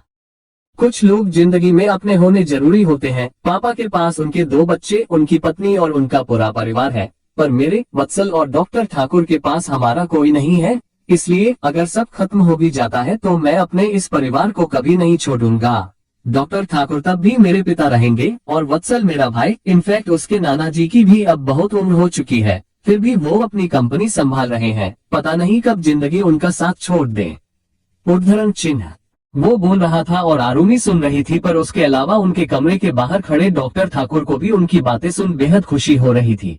वो बस गुजर रहे थे, पर आरुमी का सवाल सुन वो भी निर्भय के जवाब की राह में रुक गए और उसका जवाब सुनकर सच में उन्हें बेहद खुशी हुई। यहाँ सहाय भवन में गजेंद्र सहाय हॉल में बैठे किसी का इंतजार कर रहे थे। रात हो चुकी थी पर अब भी उनकी आंखों में फिक्र थी और इतने में दरवाजे से वत्सल अंदर आया। उसके हाथ में एक पप्पी था। गजेंद्र सहाय को हॉल में ही बैठा देख उसने पूछ लिया, नाना जी, आप अब तक जाग रहे हैं? मैंने कहा तो है अगर मुझे लेट हो जाए तो आप फिक्र करने की बजाय हो जाना पसंद कीजिए, पर आप भी ना। गजेंद्र जी ने उसे एक नजर देखा और कहा, तुम्हारे बाप ने जाने से पहले वादा लिया था कि हमेशा तुम्हारा ध्यान रखो, इसलिए इस घर में भी रहते हो, वरना तुम्हें ऐसी बड़ी हरकतों के लिए मैं कब का अपने घर से निकाल दूं। उनकी बात सुन वत्सल हंस दिया और बोला, जिस दिन मैंने ये घर छोड़ा ना, सबसे पहले आप ही पागल हो जाओगे। अब जाओ और सो जाओ, रात हो चुकी है बहुत। वत्सल वहां से जाने को हुआ तो गजेंद्र जी ने पूछा, और ये कुत्ता कहाँ से उठा लाए? वत्सल ने वैसे ही कहा, अरे नाना जी, ये कुत्ते का बच्चा नहीं है, कोको है। उसकी बात सुन गजेंद्र जी ने कोको को घूरते हुए कहा, इसे कोको बोलने से इसकी नस्ल बदल जाएगी। कुत्ते के बच्चे से बदलकर शेर का बच्चा हो जाएगा। नहीं ना, जाओ यहाँ से। वो उखड़े तो वत्सल जल्दी से अपने कमरे में भाग गया। यहाँ हॉस्पिटल में कियान अब भी वहीं बैठा था। जब सौम्या का कॉल आया तो उसने बोल दिया कि नाइट ड्यूटी है आज, पर बात तो ये भी कि वो संयुक्ता को 1 मिनट के लिए भी अकेले नहीं छोड़ना चाहता था। पता नहीं कब क्या हो जाए। Chapter 279 untitled chapter. Mumbai. Sanyukta ward के अंदर थी और कियान बाहर। रात गहरी हो चुकी थी और इतने में मिस्टर धनराज आए। उन्होंने कियान को देखकर हड़बड़ी में पूछा, कहाँ है मेरी बेटी? सेम कहाँ है? वो ठीक है ना? कियान ने उनके पीछे देखा तो पुलिस आ रही थी। तावड़े ने हाँ में सिर हिलाया तो कियान ने हथकड़ी उनकी कलाई पर पहनाते हुए कहा, you are under arrest mister Dhanraj. Mister Dhanraj हैरानी से उसे देखने लगे और बोले, ये क्या बदतमीजी है ऑफिसर? आप किस जुर्म में मुझे अरेस्ट कर रहे हैं? मैं अपनी बेटी को देखने आया हूँ, पता नहीं वो किस हाल में है। और वो आगे बोलते उससे पहले कियान ने कहा, आपको अपनी पत्नी मिसेज सौदामिनी धनराज के मर्डर के इल्जाम में अरेस्ट किया जाता है। कियान की बात सुन मिस्टर धनराज गुस्से में बोले, क्या मजाक है ऑफिसर? पागल हो गए हो? उनकी डेथ 10 साल पहले हुई थी और वो भी उन्होंने खुद आत्महत्या की थी बिकॉज वो डिप्रेशन में रहती थी, और अब तुम मुझ पर इल्जाम लगा रहे हो? कियान ने उन्हें देख सीधा सा जवाब दिया, मैं इल्जाम नहीं लगा रहा हूँ मिस्टर धनराज, पुख्ता सबूतों के साथ आपको गुनहगार कह रहा हूँ। तावड़े लेकर जा रहे। पुलिस उन्हें लेकर चली गई और वह बस कहते रह गए कि उन्होंने कुछ नहीं किया, पर किसी ने उनकी एक नहीं सुनी और उन्हें ले गए। कुछ देर बाद ही कियान को वार्ड के अंदर से आवाज आई तो वो अंदर गया। देखा तो संयुक्ता होश में थी और पानी लेने की कोशिश कर रही थी जो टेबल पर रखा था, शायद ले नहीं पा रही थी। कियान जल्दी से उसके पास गया और उसे सही से लेटाते हुए कहा, मैं देता हूँ। उसने एक ग्लास में पानी लिया और संयुक्ता की पीठ के पीछे हाथ रख उसे जरा उठाते हुए उसे पानी पिलाया। संयुक्ता ने पानी पिया और फिर कियान ने उसे वापस लेटाया और उसके पास स्टूल पर बैठते हुए कहा, ठीक हो? संयुक्ता ने कुछ नहीं कहा, बस हाँ में सिर हिला दिया। कियान ने धीरे से उसके हाथ पर हाथ रखते हुए कहा, इतना सब कुछ सहना क्या जरूरी था? इतनी बकबक करती हो, ये सब नहीं बता सकती थी?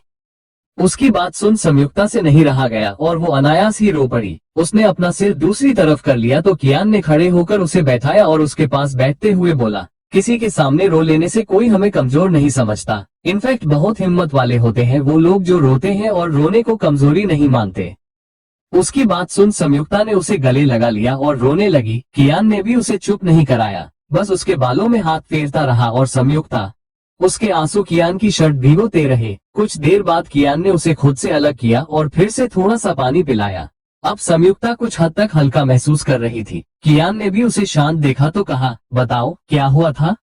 कियान ने चुपके से अपना फोन निकाला और रिकॉर्डिंग ऑन कर दी और संयुक्ता ने सामने देखते हुए बिना किसी भाव के बोलने लगी, मैं 8 साल की थी, मम्मा पापा का रोज झगड़ा होता जिससे बहुत डर लगता था मुझे। एक दिन मम्मी पापा का बहुत बड़ा झगड़ा हुआ और गुस्से में पापा ने मम्मा को गोली मार दी।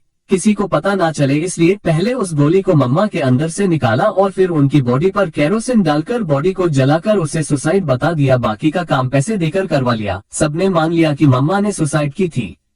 वो हमेशा मुझे डराते थे कि अगर मैंने किसी को भी कुछ बताया तो वो मुझे भी मार देंगे। मैंने कभी किसी को कुछ नहीं बताया, बस अपनी दुनिया में ढलती गई, खुशियाँ ढूंढती गई। पापा से एक बात सीखी थी मैंने उस वक्त की, अगर तुम कमजोर होते तो कोई भी तुम्हारा फायदा उठाकर चला जाएगा, इसलिए खुद को मजबूत बनाया, इतना कि कोई मेरा फायदा ना उठा सके कभी। पर इस बीच तुम्हारी पोस्टिंग हुई और पोस्टिंग के पहले ही दिन कॉलेज आकर कुछ लड़कों को मारा था तुमने, बस तब से फिदा हो बैठी। उस दिन जब तुमने पकड़ा तो मुझे भी मौका मिल गया तुमसे उलझने का। फिर पार्टी में तुम्हारा अलग ही रूप देखा, सच में प्यार करने लगी थी तुमसे, इसलिए वो लेटर्स भी दिए, पर तुमने वो मेरे पापा को दे दिए। उसने अपने हाथ से स्लीव ऊपर करके अपना हाथ दिखाते हुए कहा, उन्होंने कांच मेरे हाथ पर धंसा कर कहा था कि तुमसे और हर पुलिस वाले से दूर रहो। उसके हाथ पर सच में चोट का निशान था। कियान को बहुत बुरा लग रहा था कि उसने क्यों मिस्टर धनराज को वो लेटर्स दिए। संयुक्ता आगे कहने लगी, उस दिन जब तुम्हें गोली लगने वाली थी मुझे लगा मेरे सामने फिर वही हादसा हो रहा है। मेरी माँ को जैसे मैंने को दिया वैसे ही मैं एक और अपने को खोने जा रही हूँ, इसलिए तुम्हें बचाया, पर घर जाकर उन्होंने मुझे मारा। वो बोलते बोलते फिर रोने लगी तो कियान ने उसकी पीठ पर हाथ फेरते हुए कहा, इसलिए उन्होंने किसी को भी तुमसे मिलने से मना किया था। संयुक्ता ने हाँ में सिर हिलाते हुए कहा, वो नहीं चाहते थे कि मैं किसी भी पुलिस ऑफिसर के पास रहूं। वो सिसकारियां भर रही थी और सच में उसके साथ क्या क्या हुआ है ये जानकर कियान तो तकलीफ हो रही थी। उसने धीरे से पूछा, और आज क्या हुआ था? संयुक्ता ने कहा, उन्होंने हमेशा मुझ पर नजर रखने के लिए आदमी लगा रखे थे। जब कॉलेज में हम दोनों की वो किस हुई वो आदमी वही मौजूद था, इसलिए जैसे ही मेरी नजर उस पर गई मैं चली गई वहां से। पापा को ये बात पता चली, वो बाहर गए हुए थे। जब वापस आए तो फिर से वही कि मैं तुमसे दूर रहूं। इस बार मैं उनसे भीड़ गई, मना कर दिया उन्हें कि नहीं रहूंगी मैं तुमसे दूर और सब कुछ बता दूंगी तुम्हें कि कैसे उन्होंने मेरी माँ को मारा दिया। तो उन्होंने मुझे धक्का देकर गिरा दिया और मेरे पैर की नस काट कर कहा कि जैसे मेरी माँ की मौत को सुसाइड साबित कर दी थी मेरे साथ भी वही करेंगे। मैं उन्हें देख रही थी पर कुछ नहीं बोल पाए। वो खिड़की से होकर अपने कमरे में चले गए और फिर मुझे नहीं पता क्या हुआ, बस आंखें बंद होती जा रही थी और फिर अंधेरा हो गया जैसे। कियान ने उसे शांत कराते हुए कहा, फिर तुम्हारे पापा अपने कमरे से बाहर आए और शहर से बाहर जाने का बोल चले गए, पर थे यही शहर में। जब घर के नौकरों ने तुम्हारा खून दरवाजे से बाहर आते देखा तो पुलिस को कॉल किया क्योंकि उन्हें लगा कि शायद मिस्टर धनराज शहर से बाहर होंगे, पर उन्होंने सबसे बड़ी गलती की। जिस होटल में वो रुके आज वहाँ फंक्शन है जो मुंबई में ही है।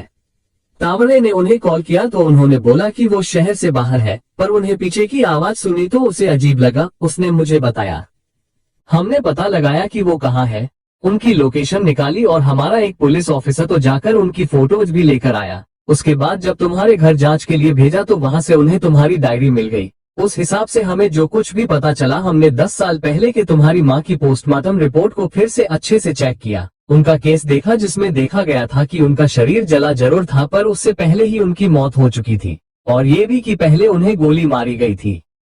थैंक यू सो मच, पर हमें तुम्हारे बयान की बहुत जरूरत थी।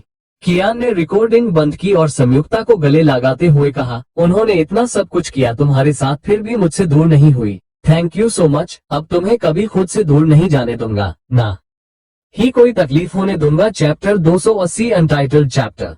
मुंबई। सुबह हो चुकी थी शेखावत मेंशन में। आर्यन आज जल्दी चला गया था क्योंकि उसे कोई इन्फॉर्मेशन वाली थी शायद। भूमि नाश्ता रेडी कर चुकी थी और उसने तीनों बच्चों को बुला लिया था। सांची और अवि तो रेडी होकर आ चुके थे, बट अभिमन्यु नहीं आया था। तो भूमि ने अवि से कहा, अवि जाओ छोटे को भी बुला लाओ, हमेशा तो सबसे पहले उठता है, आज देर कैसे हो गई। उद्धरण चिन्ह। अवि ने पराठे का रोल बनाया और उसे खाते हुए बोला, मम्मा नहीं, आपके बिना बोले ही मैं जाकर आया हूँ उनके रूम में, सोचा उन्हें भी साथ लेकर ही आऊं, पर वो नहीं है अपने कमरे में। भूमि ने असमंजस में कहा, कमरे में नहीं है तो इतनी सुबह सुबह कहाँ चला गया ये लड़का। इतने में आवाज आई, यहाँ हूँ। सबने दरवाजे की तरफ देखा तो ये अभिमन्यु था। उसने व्हाइट शर्ट और ब्लू जींस पहनी थी, एक हाथ जीन्स की पॉकेट में था और इस वक्त वो काफी अट्रैक्टिव लग रहा था। सब उसे देखने में लगे थे और फिर सबकी नजर उसके पीछे आ रहे मिस्टर राठौड़ पर गई। उन्हें देख सब उनके पास आए और भूमि ने कहा, आप इतनी सुबह सुबह, सब ठीक है ना, और ये लगेज किसका है। अभिमन्यु ने एक बार मिस्टर राठौड़ की तरफ देखा और बोला, राठौड़ अंकल हैदराबाद जा रहे हैं, सांची से मिलने आए हैं। उसकी बात सुन सब हैरानी से उन्हें देखने लगे तो सांची ने भी उनके पास आते हुए कहा, आप जा रहे हैं मतलब, मैं नहीं चल रही, और अभी जा रहे हैं आप। राठौड़ साहब ने उसके कंधे पर हाथ रख उसे साइड हक करते हुए कहा, हम सोचा इस वक्त तुम्हें वहां ले जाना सही नहीं होगा, एक बार वहां चला जाऊं, सब सेटल हो जाए फिर देखते हैं, और वैसे भी अब तुम कॉलेज जाने वाली हो तो सोच रहा हूं तुम्हें परेशान ना करूं। सांची ने उन्हें हैरानी से देखा, उसकी आंखों में आंसू उतर आए और वो रुआंसी आवाज में बोली, तो मैं किसके पास रहूंगी, अकेले मेरे। जैसे ही अभिमन्यु ने ये कहा सबने उसे देखा तो उसने अपनी बात संभालते हुए कहा, आई मीन हमारे, वो राठौड़ अंकल ने यही बातें करने के लिए बुलाया था कि वो क्या सांची को हमारे घर छोड़कर जा सकते हैं। भूमि ने उनकी बात सुन जल्दी से कहा, क्यों नहीं, सांची हमारे साथ रह सकती है, इनफैक्ट वो भी तो हमारी बेटी ही है ना। उन्होंने सांची को अपनी तरफ किया तो सांची ने अपने पिता को देखा और एक बार फिर उन्हें गले लगाकर बच्चों की तरह रोने लगी। मिस्टर राठौड़ ने उसके सिर पर हाथ फेरते हुए कहा, अरे पगली, तुझे सबसे दूर ना जाना पड़े इसलिए यहाँ छोड़ रहा हूँ, और फिर वहाँ मैं ड्यूटी पर रहूंगा तो तेरा ख्याल कौन रखेगा। यहाँ इतने सारे लोग हैं, तेरा ख्याल रखते हैं, तुझसे प्यार करते हैं, है ना। सांची ने सिर उठाकर उसे देखा, सच में इस वक्त वो और ज्यादा खूबसूरत लग रही थी, लाल लाल आंसुओं से भरी आंखें। भूमि ने उसे अपनी तरफ किया और उसे गले लगाते हुए बोली, भाई साहब, बच्ची है, पहली बार आपसे अलग हो रही है, रोना तो आएगा ही, आप फिक्र मत कीजिए, सांची को यहाँ कोई दिक्कत नहीं होगी, वो यहाँ आराम से रह सकती है। ये सुन मिस्टर राठौड़ ने अभिमन्यु को देखकर मुस्कुरा कर कहा, जी बिल्कुल, मुझे पता है इसे यहाँ कोई दिक्कत नहीं होगी, सब प्यार करने वाले हैं यहाँ। उनकी बात सुन अभिमन्यु भी हल्का सा मुस्कुराया पर कुछ बोला नहीं। राठौड़ साहब ने एक आखिरी बार सबसे विदा ली और फिर वहां से निकल गए, पर सांची का तो मूड ऑफ हो गया। अपनी माँ के जाने के बाद वो अपने पिता से कभी अलग नहीं रही। हाँ, कभी अगर वो किसी मिशन पर जाते तो सांची को शेखावत मेंशन छोड़कर जाते थे, पर ऐसे वो सांची को छोड़कर कहीं नहीं गए। भूमि उसे ले आए और बैठाया और अवि और अभिमन्यु के साथ उसे नाश्ता करने को कहा। सांची का अब कुछ भी खाने का मन नहीं था, फिर भी वो धीरे धीरे खा रही थी। यहाँ कियान ने सुबह सुबह जाकर अपने घर की डोर बेल बजाई। आकर शिवांगी ने दरवाजा खोला तो कियान के साथ एक लड़की को देख उन्होंने सवालिया नजरों से उसे देखा। कियान के साथ संयुक्ता थी और कियान ने उसके कंधे पर हाथ रखा हुआ था और एक हाथ से उसका हाथ पकड़ा हुआ था। कियान ने शिवांगी को ऐसे सवालिया नजरों से देखते पाकर कहा, क्या हम अंदर आ जाए। शिवांगी होश में आई और दरवाजे के आगे से हटते हुए हाँ में सिर हिलाया। कियान अंदर आया और बिना बाहर रुके संयुक्ता को एक कमरे में ले आया। शिवांगी ने भी उसकी हेल्प कर दी। कियान ने उसे कमरे में बेड पर बैठाते हुए कहा, कुछ देर आराम करो, मैं अभी आया। संयुक्ता ने हाँ में सिर हिलाया तो शिवांगी और कियान कमरे से बाहर आए और दरवाजा बंद किया और बाहर सिर्फ शिवांगी ही नहीं बल्कि सौम्या, करण और विराट भी उसे सवालिया नजरों से देख रहे थे। कियान ने सबको हॉल में चलने का इशारा किया, सब उसके साथ चले गए और फिर कियान ने सबको शुरू से लेकर आखिर तक सब बता दिया कि क्या कैसे और क्यों हुआ। पर एक बात बीच में काट कर कि संयुक्ता उससे प्यार करती है, पता नहीं क्यों पर उसने ये बात नहीं बताई। और सारी बात सुनने के बाद घर वाले भी सोचने लगे, एक बाप भी ऐसा कर सकता है भला। कियान ने अब सबसे रिक्वेस्ट करते हुए कहा, उसके बाप के अलावा वैसे भी उसका कोई नहीं है। जो प्रॉपर्टी है सारी उसके नाना की थी और फिर उसकी माँ से शादी करने के बाद बाप के हाथ में आई। अब उस प्रॉपर्टी पर संयुक्ता का हक है, पर सबसे बड़ी बात इस वक्त उसे सेफ रखना जरूरी है। और हमारे घर से ज्यादा सेफ जगह मुझे कोई नहीं लगी। वैसे भी इस वक्त में किसी पर भरोसा नहीं कर सकता। एक लौता गवाह से वो धनराज के गुनाहों का, प्लीज जब तक ये सब मामला खत्म नहीं हो जाता, क्या वो हमारे साथ रह सकती है?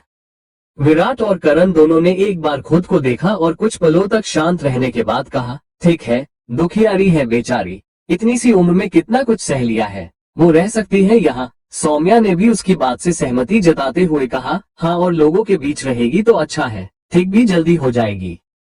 कियान उन सब की बात सुन खुश हो गया और उसने कहा, थैंक यू सो मच, आप जैसी फैमिली किसी की नहीं होगी, सच्ची। सब मुस्कुरा दिए और वहां से अपने अपने काम में चले गए, पर शिवांगी, उसे कुछ अजीब लग रहा था। उसने मन ही मन सोचा, हम जो कहानी तुमने सुनाई है उसमें ये लड़की तुम्हें तब मिली जब इसके घर के नौकर ने तुम्हें फोन किया, फिर हॉस्पिटल में इसने अपने बाप के खिलाफ गवाही दी, और ये सब रात को हुआ। इससे पहले तुम इससे नहीं मिले, पर मैंने तो इस लड़की को पहले भी देखा है तुम्हारे साथ, उस दिन पार्टी में यही थी ना? कोई बात नहीं बेटा, बोलो झूठ, मैं भी माँ हूँ तुम्हारी, सच का पता ना लगाया तो कहना। यहाँ सुकून हाउस में निहाल आज यहाँ आया था अरमान से मिलने, उसे बताने कि अब जल्द ही सब ठीक होने वाला है, पर क्या होने वाला है ये नहीं बताया। अरमान को उसकी फिक्र हो रही थी, पर वो वहाँ से चला गया और यहाँ से वो सीधा एक होटल के सामने जाकर रुका। ये होटल तो बड़ा था, पर यहाँ कोई था नहीं, पूरा होटल खाली था, स्टाफ तक नहीं थे यहाँ। पर वो भी यहाँ अकेला नहीं आया था, उसके लोग थे यहाँ। निहाल अपने लोगों के साथ एक कमरे में आया। यहाँ पहले से लोग मौजूद थे और ये कोई गैंग थी, पर यहाँ सिर्फ एक नहीं बल्कि तीन गैंग मौजूद थी। शायद कोई डील होने वाली थी। वत्सल भी यही मौजूद था। चैप्टर 281 धोखा। मुंबई, ये एक होटल था जहाँ निर्भय की गैंग थी। वत्सल और उसके लोग भी यही थे और एक और गैंग थी यहाँ, जो थे आरबी के लोग। निर्भय ने जैसे ही उन्हें वहां देखा हैरान रह गया। उसने वत्सल की तरफ देखकर बोला, पर ये यहाँ? वो कुछ बोलने को हुआ कि आरबी ने कहा, हाँ मैं यहाँ। तुम्हें क्या लगा था तुम मेरे इतने लोगों को मार दोगे, मेरा इतना नुकसान करवा दोगे और मैं तुमसे मिलने भी नहीं आऊंगा? पर कोई बात नहीं, ये बस आखिरी मुलाकात होगी हमारी, क्योंकि इसके बाद तू जिंदा नहीं रहेगा मेरे साथ उलझने के लिए। निर्भय ने हैरानी से वत्सल को घूरा और बोला, धोखा दिया तुमने मुझे लगा था तू शायद सच में बदल गया है, शायद तुझे मेरी परवाह है, पर पता नहीं था कि अपनी ही आस्तीन में सांप समेट रहा था मैं। उसे इसे देख वत्सल सरकास्टिक वे में बोला, भूला नहीं हूँ मैं, मेरे डैड की डेथ का एक कारण तुम भी हो निहाल शेखावत, और इसका मुझे यही सही बदला लगा। तुमने सोच भी कैसे लिया कि मैं तुम्हें अपना भाई मानूंगा? निर्भय उसे हैरानी से देख रहा था और उसे ऐसे देख आरबी ने निर्भय का मजाक उड़ाते हुए कहा, क्या हुआ, समझ नहीं आ रहा कि क्या हो रहा है? मैं बताता हूँ। उसने एक नजर वत्सल को देखा और बोला, वत्सल शेखावत जिसे तुम अपना भाई समझते हो, उसने डील की है मुझसे, तुम्हें मुझ तक पहुँचने के बदले पैसे लिए हैं मुझसे। वो हंसने लगा और निर्भय ने एक नजर वत्सल की तरफ देखा तो वो हंसकर बोला, तुम्हें हर बार धोखा ही मिलता है ना बेचारे तुम, पर ये हीरोपंती का फल क्या मिला? कुछ भी नहीं। जिसके लिए ये कर रहे हो वो तो जिंदा है, नहीं तो छोड़ क्यों नहीं देते ये भलाई, ये समाज सेवा? निर्भय ने उसे घूरा और आरबी की तरफ देखकर बोला, जब तक तुम जैसों को मार नहीं देता नहीं छोड़ूंगा किसी को। ये बात साबित रखे रहूंगा कि निर्भय ठाकुर को तुम लोगों ने मारा है। उसकी बात सुन आरबी ने कहा, हाँ मारा, हमने ही मारा है, तेरे उस निर्भय ठाकुर को हमने ही मारा है। और पता है क्या, उसकी मौत को एक्सीडेंट साबित करना, उसको रिश्वतखोर साबित करना सब हमने किया, क्योंकि रास्ते में आ रहा था वो, ईमानदारी के मान पर मेरे सारे काम के बीच पड़ रहा था वो, इसलिए तबका दिया साले को। पर क्या करेगा तू? हमें उसका गुनाहगार साबित करेगा। किसके सामने? सारा का सारा डिपार्टमेंट ही करप्ट पड़ा है। अरे उसके ही लोगों के हाथों से नकली सबूत रखवाए मैंने, उसको मरवाया मैंने, अब बोल क्या करेगा? तेरे जैसे लाखों है यहाँ, कोई खत्म नहीं कर पाया आरबी को और ना कर पाएगा। उस निर्भय ठाकुर जैसा कोई और आया ना तो उसको भी मैं ऐसे ही मार दूंगा, पर तू कुछ नहीं कर पाएगा। आरबी बोल रहा था और निहाल उसे घूरते हुए बोला, मैं क्या करूंगा ये तो तू बस देखता जा। निहाल एकदम से आगे आया और जैसे ही आरबी पर गन पॉइंट की के आरबी और वत्सल के सारे लोगों ने निहाल और उसके आदमियों पर गन तान दी और सबको ऐसे देख निहाल ने एक बार वत्सल की तरफ देखा। वत्सल एक स्माइल के साथ बोला, सॉरी बिग ब्रदर, वो सुना है ना, ना बाप बड़ा ना भैया, सबसे बड़ा रूपा। वो हंसा और आरबी की तरफ देखकर बोला, मेरा काम खत्म, अब मैं जा रहा हूँ। इसके साथ क्या करना है ये तुम जानो। हाँ, मेरे लोग यही छोड़कर जा रहा हूँ, काम आएंगे। बहुत खतरनाक है ये बंदा। आरबी ने हाँ में सिर हिलाया और वत्सल एक नजर निहाल को देखकर वहां से चला गया। और निहाल ने आरबी की तरफ देखकर कहा, पता है सबसे बड़ी गलती क्या की? आरबी ने उसे अजीब नजरों से देखा तो निहाल एकदम से बोला, टेक योर पोजीशन। और वत्सल के सारे लोगों ने एकदम से आरबी के लोगों पर गन तान दी, साथ में निहाल के लोगों ने भी। आरबी ने हैरानी से इधर उधर देखा, उसे कुछ समझ नहीं आया तो निहाल बोला, समझ नहीं आ रहा, क्या हो रहा है? तो सुन। वो एकदम से चिल्लाया, तेरे मुंह से तूने खुद निर्भय ठाकुर को बेगुनाह साबित किया है और अब अपने हाथों से तू मरेगा भी। निहाल ने अपने लोगों की तरफ देखा तो दो आदमी वहां गैस सिलेंडर लेकर आए और उनका सिल तोड़ दिया। आरबी ने हैरानी से उसे देखा तो निहाल ने कहा, देख मेरा भी बचने का कोई इरादा नहीं है, मरना है पर तुझे साथ लेकर, तो सोचा क्यों ना सब साथ में ही मर जाए। उसने अपने सारे आदमियों को पोजीशन लेने को कहा और आरबी जोर से चिल्लाया, नहीं, पर तब तक निहाल ने गैस सिलेंडर पर गोली चलाई और एक जोरदार का ब्लास्ट वहां हुआ। दूसरी तरफ समीक्षा की तरफ से कैसे तो दर्ज हो गया था, पर कियान पूरी कोशिश कर रहा था कि कोर्ट की डेट जल्दी आए ताकि धनराज जेल में जाए और समीक्षा एकदम खुलकर जी पाए अपनी लाइफ। यहाँ शेखावत मेंशन में सांची का कुछ भी करने का मन भी था और अभिमन्यु और अभी पूरी कोशिश कर रहे थे कि कहीं से तो वो खुश हो जाए, पर नहीं, वो तो मानने को ही तैयार नहीं थी। तो इन सबसे अलग विराज यहाँ निहाल के न्यूज चैनल की ब्रांच पर था, जहाँ पर बस एक ही न्यूज चल रही थी, पता नहीं कैसे, पर ये वो कन्फेशन था जो आरबी जहाँ खुद कबूल कर रहा था कि कैसे उसने निर्भय ठाकुर को गलत साबित किया, उसे मरवा दिया और किसी को पता भी नहीं चला। पर वो मन ही मन में जानता था कि शायद आज निहाल लौटकर ना भी आए। वो बस एक भी दुआ कर रहा था कि उनका प्लेन बस सक्सेसफुल हो जाए और निहाल को अपनी कुर्बानी ना देनी पड़े। चैप्टर 282 मां मुंबई शेखावत मेंशन 7 महीने बाद। आज फंक्शन था, घर में सब एक साथ इकट्ठे होकर बैठे गेम्स खेल रहे थे और आरुमी सोफे पर बैठी थी और दुल्हन की तरह ही सजा रखा था, पर उसका टमी काफी हद तक बाहर था। हाँ, आज आरुमी की गोद भराई थी और रस्म अच्छे से हो चुकी थी। मेहमान सब चले गए थे पर घर के लोग यही थे और आज तो अभीक, आरव, कांची और कृति भी यही थी। काफी खुशी का माहौल था। आज एक बार फिर पूरी शेखावत फैमिली साथ थी और सांची के डैड भी यही थे। अरमान, आर्यमन, अभय, सांची, विराट, करण, माही, भूमि, सौम्या, शिवांगी, सारे बच्चे सब लोग यही थे और साथ ही वत्सल भी यही था, मेघा भी यही थी। इतना लंबा नहीं खींचते, स्टोरी के सारे मेन कैरेक्टर्स यहाँ थे। सब मिलकर गेम खेल रहे थे और गेम बताया था अभय ने। आज सबको अपना अपना एक राज बताना था, अपना एक सीक्रेट जो कभी किसी को ना बताया हो, बस अपने मन में हो, वो आज सबको बताना था। और शुरुआत हुई अविनाश से।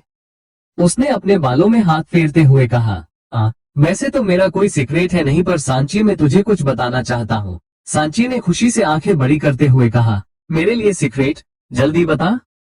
और अविनाश ने अपने दांत दिखाते हुए कहा, तेरी शरारतें मैं ही अभय भाई को दिखाता था।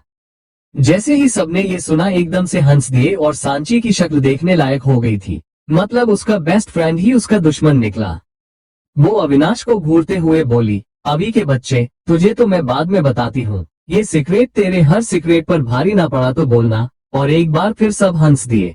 इस बार अभय ने सांची को शांत करते हुए कहा, अच्छा, चलो पहले सब अपने अपने सीक्रेट बता दो, फिर देखते हैं किसका सीक्रेट सबसे बड़ा है, ओके?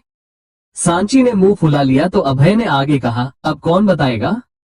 और इस बार अंश ने अपना हाथ ऊपर करते हुए कहा, मैं बताता हूँ। सब उसे देखने लगे और अंश आराम से बोलने लगा, आप सबने मुझे और मेघा को एज आ कपल एक्सेप्ट कर लिया, पर शादी कैसे हुई मैं ये बताना चाहता हूँ। वो 2 पल रुका और आगे बोला, मुझे एक बीमारी है जो मैंने कभी किसी को नहीं बताई, क्योंकि पता ही नहीं था कि सब कैसे रिएक्ट करेंगे।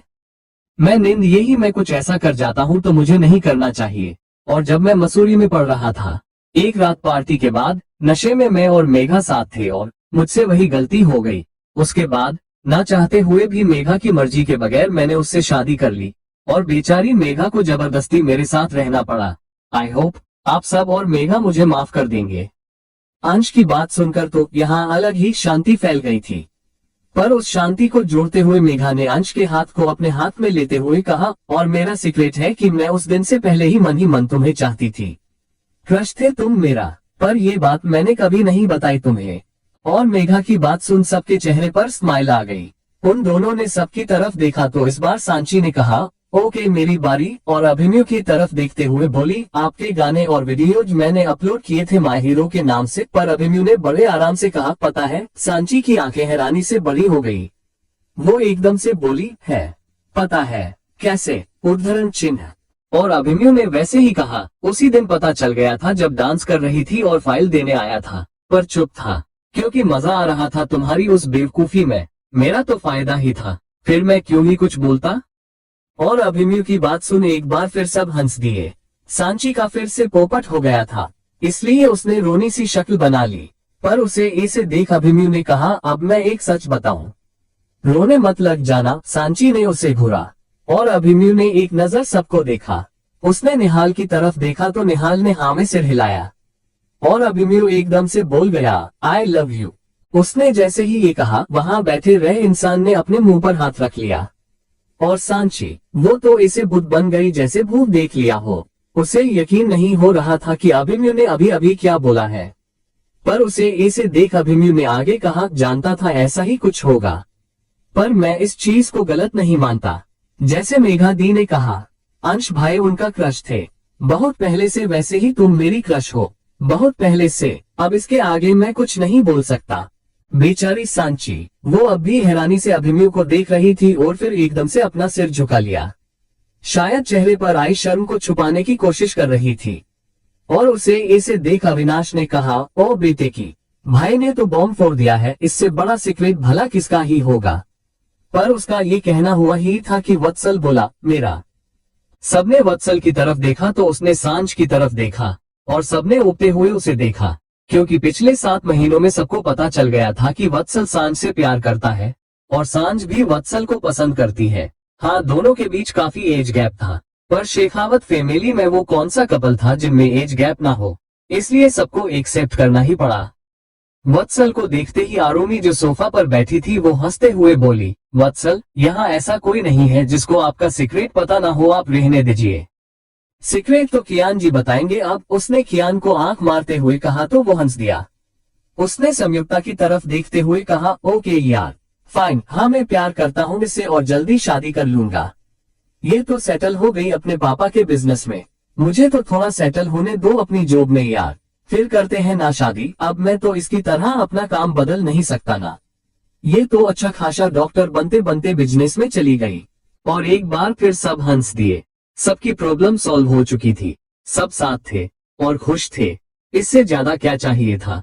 और ऐसे ही हंसते मजाक करते सब बातें करने लगे और आखिर में आर्यन ने कहा, तो निहाल, अब तुम बताओगे, इन 6 महीनों में तुमने क्या क्या किया है? कहाँ गायब थे 6 महीनों से, बोलो। CH-283 दी एंड दिल, मुंबई, शेखावत मैंशन। आर्यन की बात सुन निहाल मुस्कुरा दिया, उसे सब याद आने लगा। फ्लैशबैक 7 महीने पहले निहाल ने जैसे ही सिलेंडर पर गोली चलाई, वहां ब्लास्ट हुआ, पर ये घर के एक कोने में हुआ था, न जाने कहा। हर जगह धुआं फैल चुका था और किसी को भी देखना मुश्किल हो रहा था। इसी का फायदा उठाकर निहाल और उसके लोग वहां से निकल गए। निहाल ने अपना सारा सामान वहीं पर फेंक दिया और बाहर निकलते ही एक और ब्लास्ट हुआ, जिसमें पूरा घर जल गया। आरबी, उसके लोग, निर्भय ठाकुर की यादें और निर्भय शेखावत का किरदार, सब कुछ आके उन लपटों में स्वाहा हो गया। यहाँ दूसरी तरफ जब सबने न्यूज देखी तो पुलिस ने तुरंत लोकेशन निकलवाई। जब होटल पहुंचे तो वो पूरा होटल जल चुका था, कुछ नहीं बचा था वहां पर। खबरों के मुताबिक निहाल भी इसी ब्लास्ट में मर चुका था। पुलिस इन्वेस्टिगेशन में लग गई। जब आग बुझाई तो वहां राख के अलावा कुछ नहीं बचा था, पर कुछ चीजें मिली थी जो निहाल यानी कि निर्भय शेखावत की थी, और इससे ये साबित हो गया कि वो मर चुका है। 1 हफ्ते तक यही सरसरी हर जगह चलती रही। उसके बाद गवर्नमेंट ने खुद निर्भय ठाकुर को बेगुनाह साबित किया और उसके लिए सम्मान में उसे अवार्ड भी दिया गया जो डॉक्टर ठाकुर ने लिया। और अब जाकर उनके बेटे को न्याय मिला था। जो ऑफिसर्स मरे थे वो सारे गुनहगार थे, ये भी साबित कर दिया था विराज ने। पर दूसरी शेखावत फैमिली में एक बार फिर मातम छा गया था। सबको लग रहा था निहाल अब इस दुनिया में नहीं रहा। ऊपर से निहाल के जाने के 1 महीने बाद पता चला कि आरुमी प्रेग्नेंट है। ये और ज्यादा तकलीफ देने वाला था, पर इस बार आरुमी ने हिम्मत नहीं हारी और बस अपना और अपने बच्चे का ख्याल रखती रही। ये बोलती रही कि निहाल वापस आएगा। धीरे धीरे सब ठीक हो रहा था। निहाल का न्यूज चैनल अब विराज चला रहा था। उसने शिवानी से कोर्ट मैरिज कर ली थी, क्योंकि निहाल से वादा किया था कि अगर वो वापस नहीं आया तो विराज शिवानी से शादी कर लेगा। रिशिता को तो आरुमी ले गई थी, वही अब उसकी माँ जो थी। देखते ही देखते 6 महीने बीत गए और एक दिन निहाल बेहोशी की हालत में रोड पर मिला। डॉक्टर्स, पुलिस और घर वालों को जब ये बात पता चली तो सब उसके पीछे लग गए। जहां निहाल के याददाश्त जाने की बात पता चली, उसने बताया कि वो काफी टाइम से एक हॉस्पिटल में था। जब उसका और निर्भय का एक्सीडेंट हुआ, उसके अलावा उसे कुछ याद नहीं था। पुलिस को ये बात समझ नहीं आई कि हुआ क्या, पर निहाल ने जो लोकेशन बताई थी, यानी वो हॉस्पिटल, जब वहां चेक किया तो पता चला निहाल 5 साल से वही कोमा में था। और ये जानने के बाद ये तो पक्का हो ही चुका था कि निहाल शेखावत और निर्भय शेखावत 2 अलग लोग हैं। और इसे निहाल का प्लान भी काम कर गया, वो बेगुनाह साबित हो गया। निर्भय को इंसाफ भी मिल गया और अब वो अपने परिवार के पास वापस भी आ गया था। फ्लैशबैक खत्म। निहाल ने सबको सच्चाई बता दी थी और अब सुकून ये था कि आखिरकार सब ठीक था।